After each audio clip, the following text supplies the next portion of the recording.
This episode is brought to you by Feedback Now, the world's best real time feedback platform, and by the Experience Strategy Collaboratives.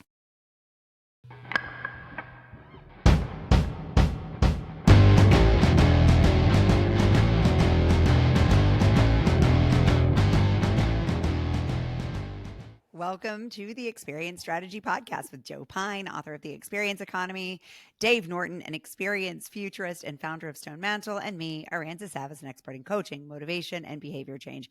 Every week, we bring you a trending story from the news and share our hot takes. Now, usually we talk to you about one single article, but today we're going to riff on a broader topic because we all got this email from Dave weeks ago that says, I've been thinking a lot about travel in Europe and wonder if we should do a podcast on Italy. Here's some thoughts.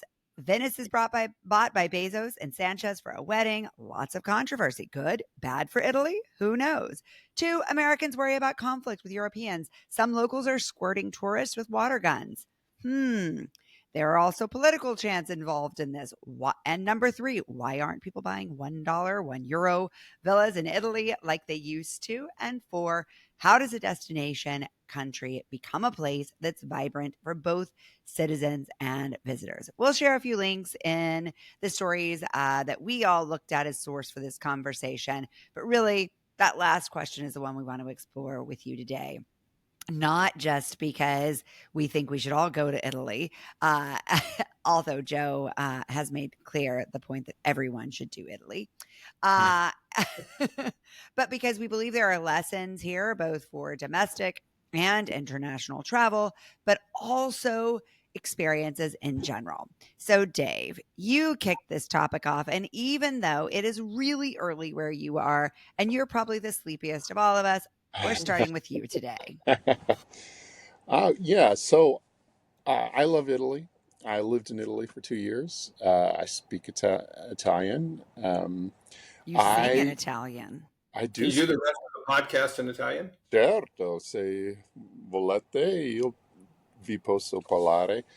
I speak with a very American Voice accent. gets deeper when you speak Italian too. That's Yeah, good. right, exactly. Yeah. Um, I love everything about Italy. It's been a while since we went there. I love everything about Europe. There's lots of great places to be in Europe. You know, we've talked about the fact that with each economy that we've gone through, there are challenges.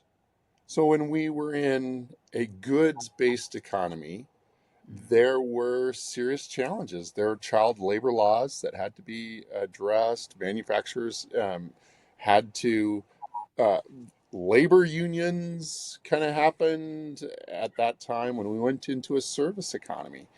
There were issues that we had to address. Um, we're in an experience economy, and we have been for some time now. And there are some real ramifications for when you have two very separate interest groups, both of which basically kind of want the same experience. So, Venice, the Venetians would like to have Venice for themselves, right?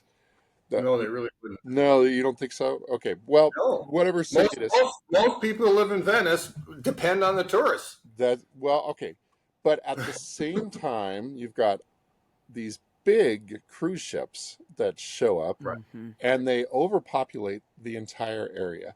So Italy's one example. Obviously, Spain is another example. I think most of the squirt guns were happening in Spain and Portugal, but I've heard of them happening in Italy as well. Whereas there's this frustration that occurs, and the question is uh, what is a culture supposed to do? What is a society supposed to do? What is the regular tourism guide supposed to do given these circumstances? And for the longest time, I'll just start this off with one idea. For the longest time, we have a lot of tourism folks have promoted ecotourism and authenticity of the site. Mhm. Okay, those have been two topic areas that they've gone after on a regular basis, and that's great, except that when you have 100,000 tourists in any location, that's not really that eco-friendly, and it's frankly not that authentic because you can find 100,000 Americans in America, right? You don't need to go to Italy to see that. And I think that there's an opportunity for a type of tourism that, uh, and I don't know exactly what to describe it as, for a type of tourism where the tourist knows that the tourist is actually supporting the residents' experience as well. So you can have certain times of day when tourism is allowed. You can have certain locations where the mass tourism happens, and other locations where it says, "Hey, this is kind of a residential area. Please respect the quiet and the vibrancy that's associated with residents." And we don't really have a name for that type of a thing yet, but we need to. We need to have some kind of way of respecting boundaries and at the same time making sure that the experience is really good for both parties. So Mhm. that's kind of my starting thought for how you address If this. it's not the right name, it's very related to slow tourism. We had Mhm. slow food and other things, and now there Mhm. is a slow tourism, which obviously implies quieter than that. It's one of the reasons why um, I sort of find interesting that people are also railing against Airbnb. Which, Mhm. yes, you can have party houses and that, but I don't know if you go to Venice for that, but it puts you among the locals. It gets you in the rhythm. You're going to the local market. You're not going into tourist areas necessarily, or you're visiting there and coming back. And what they're doing now with their services and experiences is much more connecting you with locals. So I think it's actually a much better way of traveling in places like that than going to a big fancy hotel and see more hotels take away older buildings that are there. Hmm. Yeah, it's also, I think, linked to what our friends over at Arrival, the In Destination Experiences group, shared with us. That I think the data from their research was something like 80% of dollars spent in these major European countries centered around five five specific tourist spots in a place where there were thousands of experiences available. All the money was going into just a handful of spots. And so it wasn't getting dispersed amongst the community. It was really all focused on these single areas, and that was one of the biggest concerns for destinations, certainly for providers. And it makes me think too about these Airbnb spots that I keep seeing that talk about, remember when travel used to be an experience and not a contest? And so I think in a way they're trying to counter that. But interestingly, they also seem to be the ones fueling that, right? Because how many of those tours that they're offering and these experiences that they're offering actually center around the same things that everybody else is offering? Go to the Louvre, go to this major spot. Yeah, and kind of building on this, I remember a trip that I took my kids on to San Gimignano, which is a medieval Tuscan city with these very tall towers.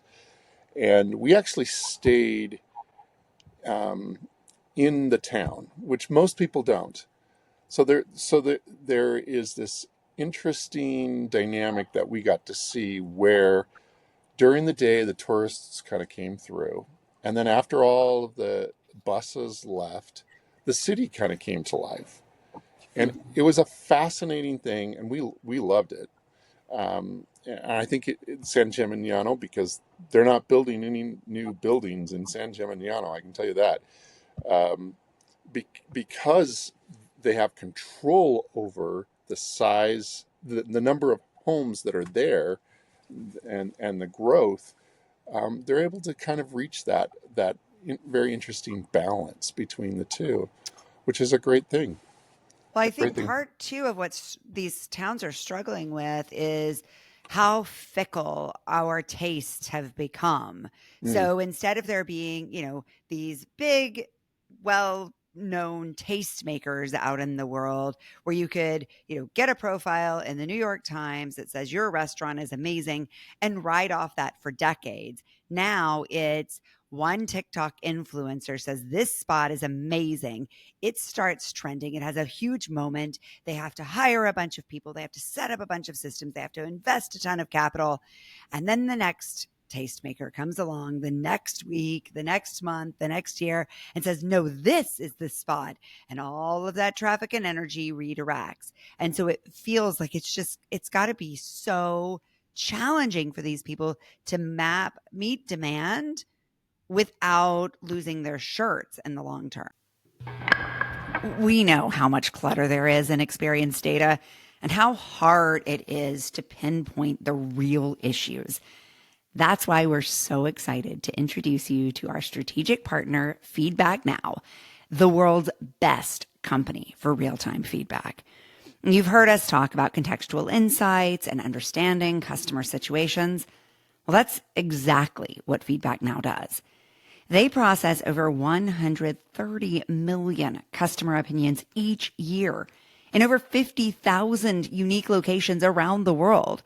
Companies who employ Feedback Now see an average increase in satisfaction of 15% in just 6 weeks, my friends. Feedback Now is the choice for real-time sentiment data collection for some of the world's best airports, retailers, and hospital systems. Why? Because they don't just capture immediate customer sentiment.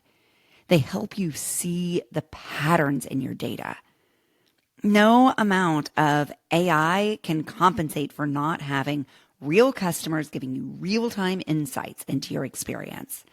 That's what Feedback Now, with a little assistance from Stone Mantle, does.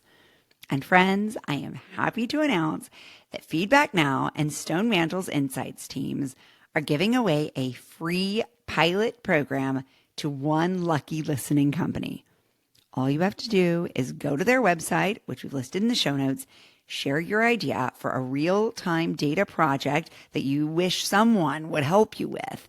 The crack team at Stone Mantle and Feedback Now will review all of those entries for the one with the highest potential to produce the most interesting and profitable results and select one winner, which we'll announce right here on the show.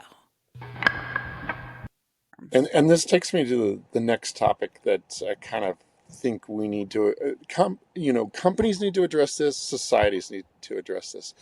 The consumer today, the travel consumer, makes their decisions based on the situations that they find themselves in, or based on they have so much more data to support their decision making, and so that when they decide that they're going to go to a new country that they've never been to before, they they can set it up for their specific situation, um, and I think that societies have to be more responsive to situational markets, to the changes that are occurring. If you've got an influencer who's saying, "We're going to go to, everybody must go to this place," well, uh, the society has to kind of adapt very quickly. Governments have to adapt very quickly to it. Mm-hmm. Otherwise, you end up with a Bezos Sanchez kind of situation where you've got protesters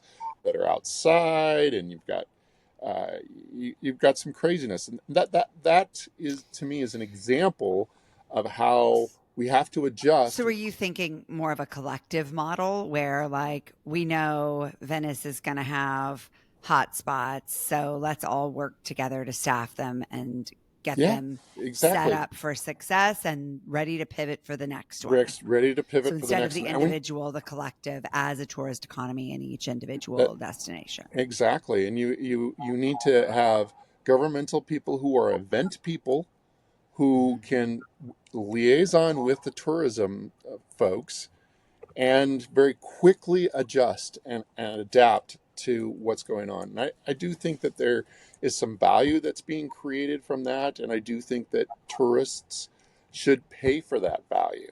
I'm not against things like, maybe it's not called a tax. I don't like calling it a tax. Admission fee is what it is. That's exactly right, Joe. There needs to be a way of compensating the local economy for these adjustments that have to be made on a very dynamic basis, and tourists need to understand that that it needs to be communicated to them, and so forth. So I think there's a lot of things that we can do to make that experience more dynamic and more successful for both residents and for tourists. So I've been saying this for literally decades. I can point articles I wrote, 15 years ago about the fact that tourist destinations should be charging admission. And there were already examples then, not many, but that's what Venice has finally gone to, particularly with dynamic pricing, so that the more crowded it is, the higher it goes. And I don't think they're charging near enough, actually. But and I think that also is like even the hotel tax, right? Say it's an admission fee, right? Yeah, that's what it is, right? And make it very clear. And I think people will be more willing to pay it and understanding that, and more better for the place, and that your admission fee, you're actually being hosted by somebody, so I'm going to treat them better than I otherwise would if you're taxing me, which immediately has that negative connotation. And it really it's not the solution, but it's the closest thing I think there is to the solution, or the catalyst for other solutions, because then it does give the place money to be able to spend into the upkeep, to be able to share with the people that are being hurt by the tourist traffic, as opposed to those that are being helped by the tourist traffic. Well, it's like the congestion pricing in New York City. I think the naming has really been influential in the perspective on it. And so I think your point is really well taken there. And it like all of the data shows that these taxes, these pricing, however you want to label it, is effective in shifting patterns, even though it's a relatively nominal fee. That's simply the law of economics. Of course, prices matter. I mean, but I think we fail to look often at it holistically. Going back to Dave's original point, that if we can promote these and market these in the way some big public health measures have been marketed over time, and point to the good that they do for the environment, for the workers, for the broader community, for the city itself, right? Like show us the money, show us what this is going to mean for us. And I think you'll see a lot more excitement and enthusiasm for the holistic value of this stuff. But oftentimes we neglect the marketing side of it. We don't tell a story. I think that there's also an opportunity for the local tour operator to get into more of a subscription model for their fees. So they're used to thinking in terms of you're going on a trip, we're going to charge you $1,000 or something along that line, and you get a one-time shot at this. But I think that there would be demand for certain customers to, hey, I like this tourism group. They've got multiple destinations. Start thinking about subscription. How do you get that repeat business? How do you stay connected to them with content that is useful to them? And that's also a way of generating revenue. And I don't know that cities can do a subscription. I don't know. Maybe they could. Maybe. Who knows? I mean, I think countries, it could be really interesting, right? Like to think about essentially collecting your experiences across different regions of a country and creating some sort of continuous journey across them that's really thoughtful and intentional, integrating some of our transformative experiences principle so that it's essentially, an eat, pray, love across a country that changes you forever, maybe over the course of a decade, Yeah. and Yeah. entering some sort of Well, long-term I mean, relationship. that'd be a very much of a transformation model, right? Which Yep. generally requires not one life-changing experience, but a series of experiences that change you over time. And the subscription model is exactly the right way to be able to do that, so that you are handling them. I also talked to a travel designer recently who works with very high net worth individuals, family, not foundations, not the right word, but family businesses, where they have their own family office. That's the word I'm looking for, the family offices. And so they might have, a family of 15 people, counting grandkids, and they go on a $1 million vacation, a couple of times a year. And one of the things he did is he put into that, every single one is, you're going to do something for the community that you're going in, right? And they spend tens of thousands, hundreds of thousands of dollars as part of that $1 million is poured in the community to, like, refurbish a school or to build housing and so forth. And they make, and the guys just very adamant about it, like, and if you don't do that, I'm not working with you, right? And so I think that can also be brought down to lower price levels. The Transformational Travel Council works on that and trying to make the community that you go in, the destination, better off for you being there rather than worse off for you being there. And a subscription model, again, could help with that, but there are other ways as well, sort of like at any price point, that you're going to do something for the community while you're here. Well, one of the things that leads us to is this idea that people don't necessarily travel just for authenticity, just for ecotourism, but they travel for other purposes. Transformation is one of those purposes. Participating in transformation is or helping somebody else, some location to transform, is a form of that type of thing. There are all kinds of different reasons why people travel. Sometimes they don't think about those reasons. And I think that a lot of these destinations need to talk about different reasons for going to see Europe. It can't always be eat, pray, love, right? Like, there needs to be other reasons. We need to provide other reasons for them to show up. And personal transformation, I guess eat, pray, love kind of is a personal transformation, right? But there needs to be other reasons why we go. And then this is the perfect spot for you. You thought you wanted to go to Venice, spend a day in Venice just because you need to check it off your list. Right. But we want you to go and see this location, this other location, because it's more aligned with what your purpose is, what you're trying to accomplish on this particular trip. Well, there's also lots of reasons people don't do that, right? That's lots of reasons why people's only exposure to Italy is Epcot Center. It's true. And that's the closest to Italy many, many, many people will ever get.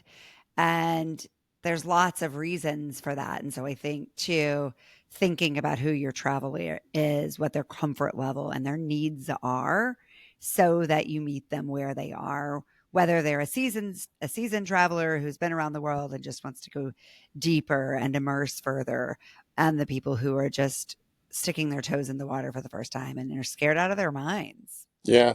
Well, there's no, I take that a step further as well. There's nothing wrong with having a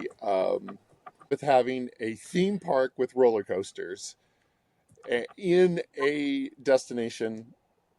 Sure. As well. If you want to attract all of your young, crazy, loud tourists to one particular place, put a bunch of roller coasters there, and they'll go and they'll have a great time, and then you don't have to deal with them in some of your culturally significant locations because they're off having fun. They're still getting a little bit of the destination, whatever that country is, but they're also getting a theme park as well. So I think there's, I don't know, maybe that's irreverent Well, when it comes yeah. to Italy, but still. I think in general, more destinations need to be using more principles of transformational travel. They need to be doing a better job of asking people what they care about, what they're ready for, and what success would look like as they help them design their itineraries from whatever level. And my daughter just got back from Tokyo with a choir trip, and she was so offended that they took them to all these malls. She was like, what is this? And like, this isn't travel, because she's gotten to travel and she's grown up with my values. Whereas a lot of our classmates had different values and goals. And so I think it was just a really good reminder to me that we're all kind of coming at this from different places, and somebody needs to ask us those questions if they're going to be our guide or support in that process. And I think what we're all calling for is for governments and associations to be more thoughtful in terms of how they consider the needs of the traveler, the destination, and the environment, and importantly, the community that is creating that space and that destination, and not disregarding any of the key facets. And that's what I like so much about these entry fees, these attraction fees that Joe was talking about, because it says, hey, you realize that Venice is Venice because of not the individual attractions and not because of that restaurant that you went to. It's because of the plaza. It's because of the cobblestone on the street. It's because of the peculiar way that the light hits the ancient cathedral. And Because of the all of that water is a part of the lighting. experience. That's right. It's all of these things coming together, and that is all the people. That made it happen. Yeah. That's right. That's right. Well, I'm excited to share this episode with all the folks in transformational travel and travel in general that we are so fortunate to work with. They're really fighting the good fight out there, and such a joy to work with Transformational Travel Council, Sierra Club, Arrival, and so many more, and to see the great work that they are doing. For those of you listening, let us know what you want to hear about next. Join us over at the Experience Strategist Substack, where Joe, Dave, and I love to hang out and chat with you about experience strategy.